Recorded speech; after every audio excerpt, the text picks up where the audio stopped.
If you're a new parent looking to share your bedroom with your baby, I'm gonna show you how to do it. We have a 2-bedroom house, so when my first baby was born, it was no problem. We just transformed that second bedroom into the most perfect, beautiful nursery. But when our second baby was born, we didn't want to put them together quite yet. So we just shared our own bedroom with our baby for about 6 months, and it was actually pretty easy.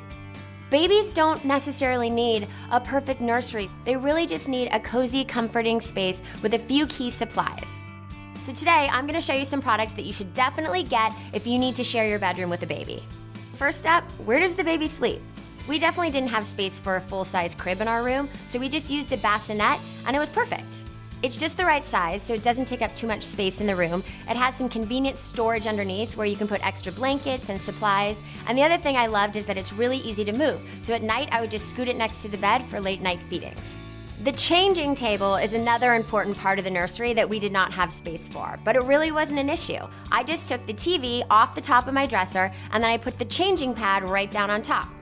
You'll want to add a waterproof cover which protects from accidents, and then put a nice soft cover over that for the baby to lay on. Get a basket of supplies for your diapers and your wipes and your creams, and then you're set. If you don't have a spot on your dresser, you can also put the changing pad right on your bed or down on the floor. It's really portable. Another product that I really loved were those disposable diaper bags. We didn't have space for a big diaper bin on the ground, so the baggies were perfect. You just put a diaper right in there, tie it off, it protects from any odors, and when I would have 2 or 3 bags, I would just take them straight out to the trash. So easy.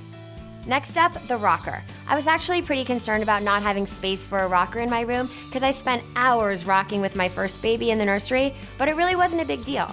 Just get yourself a really good nursing pillow and prop yourself up on your bed. It allows you to hold the baby in a comfortable position to feed them, or sing to them, or read, or snuggle.